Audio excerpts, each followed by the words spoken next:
सुप्रभात बच्चों, मैं आर.एन. लाल, प्राथमिक शिक्षक, केंद्रीय विद्यालय न्यू कैंट प्रयागराज। विषय हिंदी, कक्षा 5, पाठ 5, जहाँ चाह वहाँ राह। बच्चों, आज मैं आपको जहाँ चाह वहाँ राह पाठ के विषय में कुछ जानकारी दूंगा। सबसे पहले मैं आपको पाठ का सारांश बता रहा हूँ, आप लोग ध्यानपूर्वक सुनिए। बच्चों, इला सचानी गुजरात के सूरत ज़िले में रहती हैं। वे अपंग हैं, उनके हाथ काम नहीं करते, लेकिन इससे इला जरा भी निरुत्साहित नहीं हुई।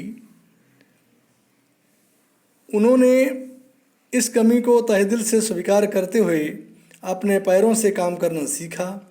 दाल भात खाना, दूसरों के बाल बनाना, फर्श बुहारना, कपड़े धोना, तरकारी काटना, तख्ती पर लिखना जैसे काम उसने पैरों से करना सीखा।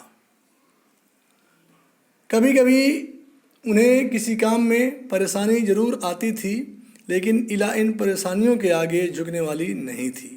उसने 10वीं कक्षा तक पढ़ाई की, परंतु 10वीं की परीक्षा पास नहीं कर पाई, क्योंकि वो दिए गए समय में लिखने का काम पूरा नहीं कर पाई थी। इस बात को लेकर उन्हें बहुत दुख रहता था और काफ़ी दुखी थी। इला की माँ और दादी कसीदाकारी करती थीं। वह उन्हें सुई में रेशम पिरोने से लेकर बूटियाँ उकेरते हुए देखती, और एक दिन उसने कसीदाकारी करने की ठान ली, वो भी पैरों से। कसीदाकारी में उनका ध्यान बहुत ही लगता था और उन्होंने बहुत जल्दी ही इस काम में माहिर हो चुकी थी। जिस वस्त्र पर किस तरह के नमूने बनाएं, कौन से रंगों से नमूना खिल उठेगा और टाँके कौन से लगें, ये सब वो अच्छी तरह समझ गई थी। इन परिधानों में काठियावाड़ के साथ साथ लखनऊ और बंगाल की भी झलक थी। उसने पत्तियों को चिकनकारी से सजाया था। उसकी कला को काफ़ी सराहा गया। इस प्रकार इला जहाँ चाह वहाँ राह जैसी उक्ति को 100% चरितार्थ करती हैं। वो हम सब के लिए प्रेरणा की स्रोत है। बच्चों, अब मैं आपको पाठ में आए हुए कठिन शब्द बता रहा हूँ। आप लोग ध्यानपूर्वक सुनिए और उनके उच्चारण पर विशेष ध्यान दीजिए। पहला शब्द है मलमली, हिम्मत, कसूती, मिसाल, नवीनता, परिधान, डिजाइन, कसीदाकारी, माहिर, दाखिला, काठियावाड़ी, तरकारी, मुस्कान, पकड़म पकड़ाई। बच्चों, आगे है शब्दार्थ। मैं पाठ में आए हुए कुछ शब्दों का अर्थ आपको बता रहा हूँ, आप लोग ध्यानपूर्वक सुने। टाँका, हाथ की सिलाई। अनूठी, अद्भुत। मिसाल, उदाहरण। विष, जहर। घुटने टेकना, झुकना। कुदरत, प्रकृति। माहिर, अव्वल। परिधानों की, पोशाकों की। इस्तेमाल, प्रयोग। नवीनता, नयापन। दाखिला, प्रवेश। धैर्य, हिम्मत। ये बच्चों शब्दार्थ है। अगला शीर्षक है जहाँ चाह वहाँ राह। इला या इला जैसी कोई लड़की यदि तुम्हारी कक्षा में दाखिला लेती तो तुम्हारे मन में कौन कौन से प्रश्न उठते?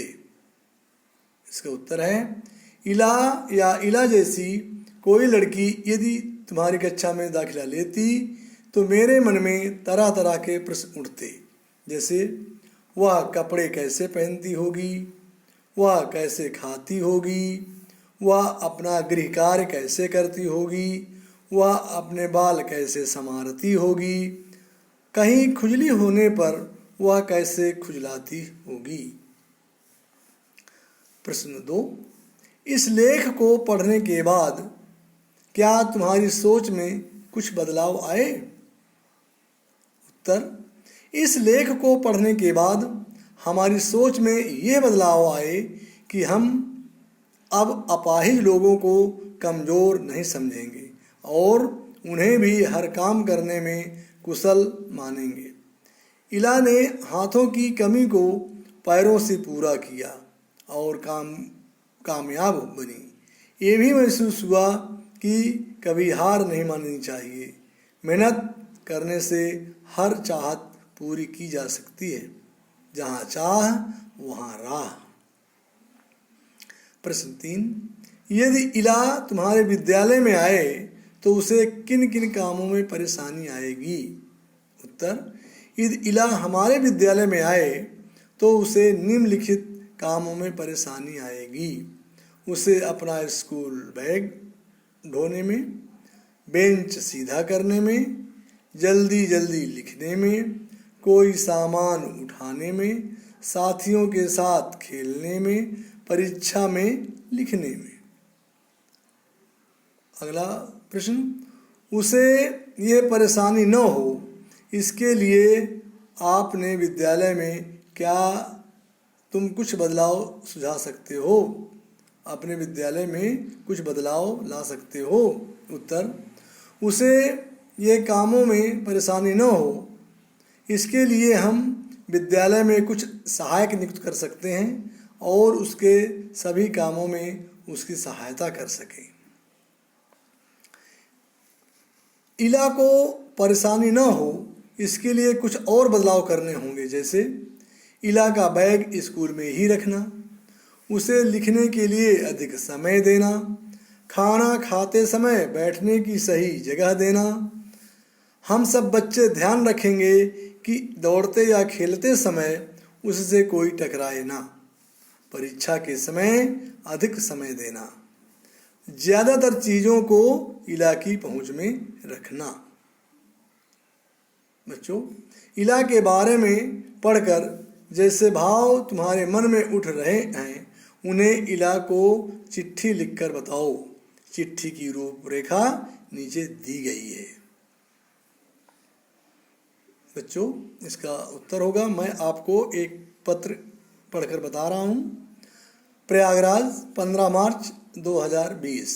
प्रिय इला, जब पहली बार हिंदी की किताब में आपके बारे में पढ़ा तब से मैं हैरान हूँ और उत्साहित भी कि आपने कैसे अपनी कमजोरी को ताकत में बदल दिया।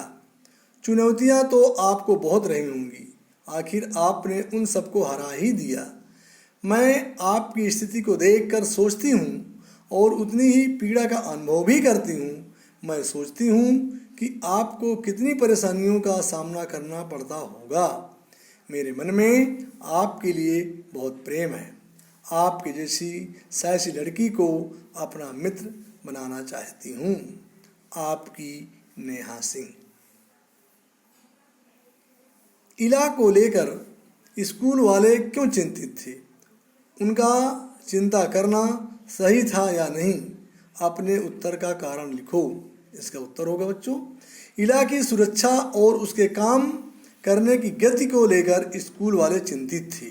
उनका चिंता करना सही था, लेकिन उसकी अपंगता को लेकर चिंतित होना सही नहीं था, क्योंकि इला कोई भी काम बड़ी फुर्ती से कर लेती थी कि देखने वाले दंग रह जाते थे। अगला प्रश्न है, इला की कसीदाकारी में खास बात क्या थी? उत्तर है, इला की कसीदाकारी में काठियावाड़ के साथ साथ लखनऊ और बंगाल की भी झलक थी। उसने काठियावाड़ी टाँकों के साथ साथ और कई टाँके भी इस्तेमाल किए थे। पत्तियों की चिकनकारी से सजाया था। डंडियों को कांधा से उभारा था, पशु पक्षियों की ज्यामितीय आकृतियों को कसूती और जंजीर से उठा रखा था। उसके इस काम को सभी ने पसंद किया और उन्हें बहुत प्रशंसा मिली। अगला प्रश्न है, सही के आगे सही का निशान लगाओ। इला 10वीं की परीक्षा पास नहीं कर सकी क्योंकि, आगे देखिए, परीक्षा के लिए उसने अच्छी तरह तैयारी नहीं की थी। आगे, वह परीक्षा पास करना नहीं चाहती थी। आगे, लिखने की गति धीमी होने के कारण वह प्रश्न पत्र पूरे नहीं कर पाती थी। उसको पढ़ाई करना कभी अच्छा ही नहीं लगा। बच्चों, इसका तीसरा वाक्य, लिखने की गति धीमी होने के कारण वह प्रश्न पत्र पूरे नहीं कर पाती थी, ये सही है।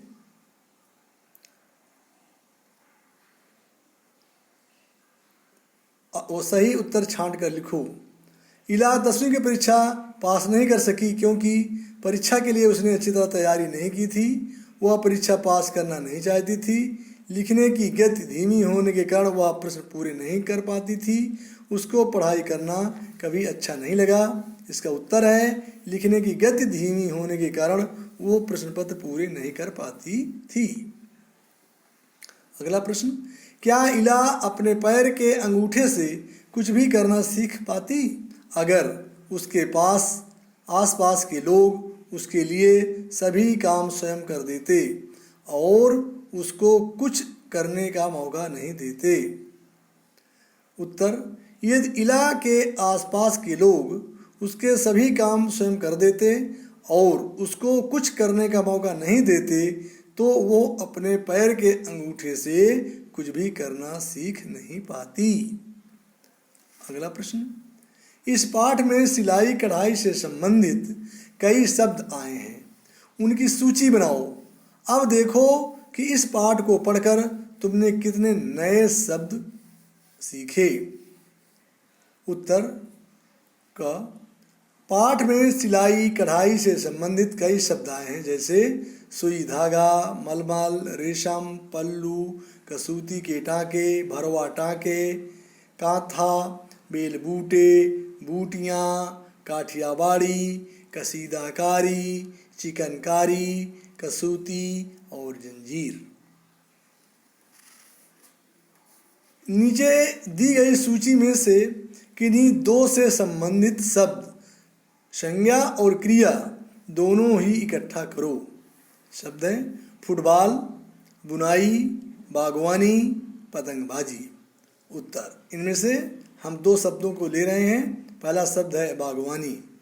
इसमें संज्ञा है मिट्टी, खाद, पानी, पौधा।